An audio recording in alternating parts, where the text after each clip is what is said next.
Halo, perkenalkan, nama saya Kaninta Nuga Sekunda. Saya adalah mahasiswa Fakultas Kedokteran di Universitas Diponegoro. Saat ini saya sedang menjalani kuliah kerja nyata atau yang dikenal sebagai KKN. Tapi tahun ini ada yang berbeda loh dengan pelaksanaan KKN. Yang biasanya KKN di desa, kali ini tidak. Karena situasi dan kondisi di tengah pandemi COVID-19, Universitas Diponegoro mengadakan KKN di lingkungan tempat tinggal masing-masing mahasiswa. Dengan tema, Pemberdayaan Masyarakat di Tengah Pandemi COVID-19 berbasis pada Tujuan Pembangunan Berkelanjutan atau SDGs. Jadi, bisa disebut juga KKN at Home.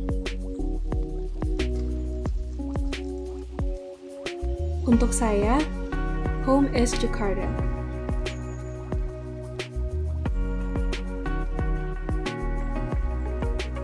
Jakarta adalah kota terbesar di Indonesia dan merupakan satu-satunya kota di Indonesia yang memiliki status setingkat provinsi.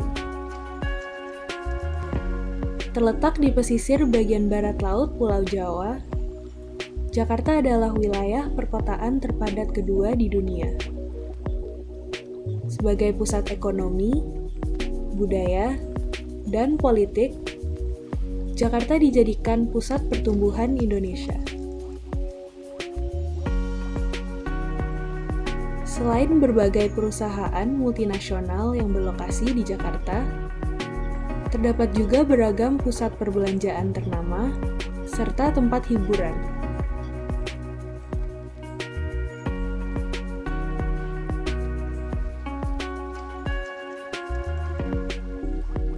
Sayangnya, dengan jumlah penduduk lebih dari 10 juta, Jakarta merupakan zona berisiko tinggi atau zona merah pada masa pandemi ini.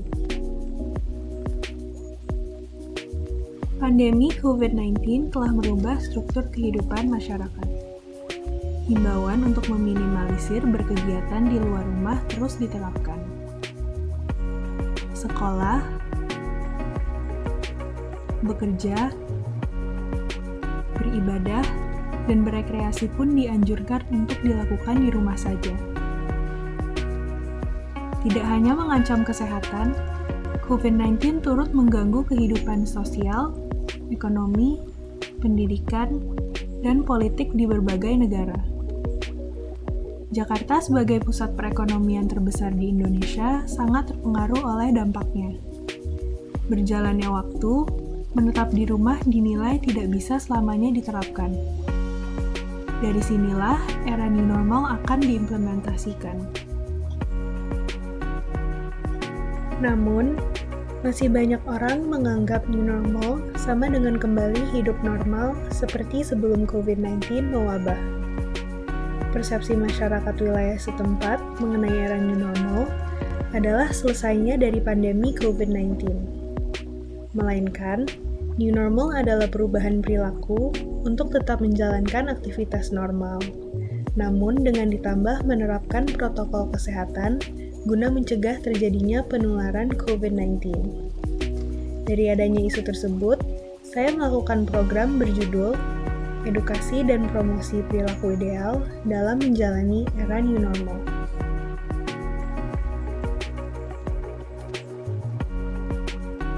Program ini saya laksanakan kepada warga RW 7 Cipete Utara. RW 7 Cipete Utara adalah salah satu dari 11 RW yang terdapat di Kelurahan Cipete Utara, Kecamatan Kebayoran Baru. Dengan luas sekitar 318.418 meter, Cipete Utara merupakan zona merah COVID-19.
Karena berada pada zona merah, hanya pembagian booklet yang dapat dilakukan secara door-to-door. Proses edukasi dan penyuluhan lebih lanjut dilakukan melalui webinar.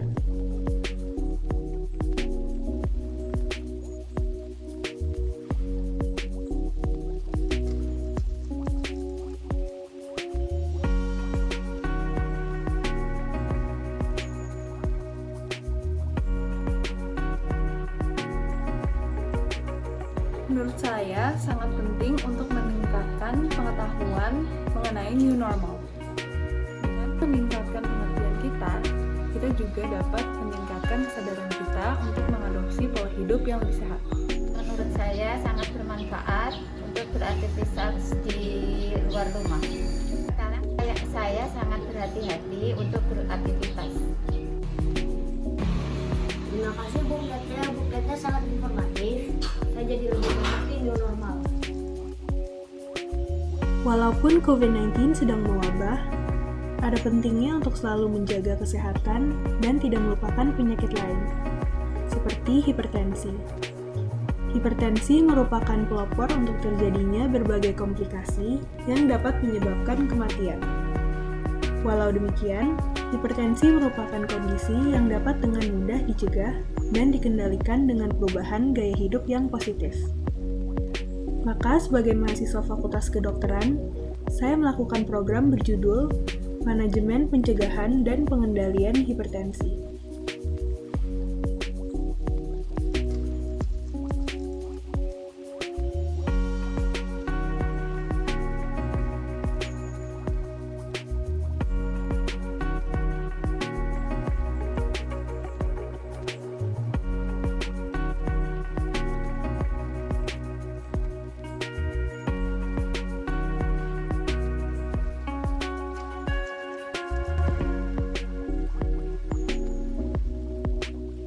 Berkat dukungan dan arahan dari Kantor Kecamatan Kebayoran Baru, saya dapat melakukan program di Puskesmas Kebayoran Baru.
Karena waktu interaksi dengan pasien yang sangat terbatas, saya hanya dapat meminta pasien untuk mengisi kuesioner singkat sebagai testimoni.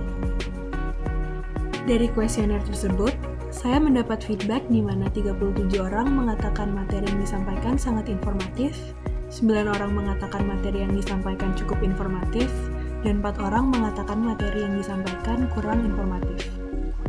Dari program yang telah dilakukan, saya berharap dapat meningkatkan kesadaran masyarakat untuk mengikuti saran yang diberikan dan merubah pola hidup. Dengan menjalani pola hidup yang bersih dan sehat, diharapkan dapat membantu upaya pencegahan penularan COVID-19 di masyarakat dan membantu terwujudnya poin Good Health and Well-being dari Sustainable Development Goals.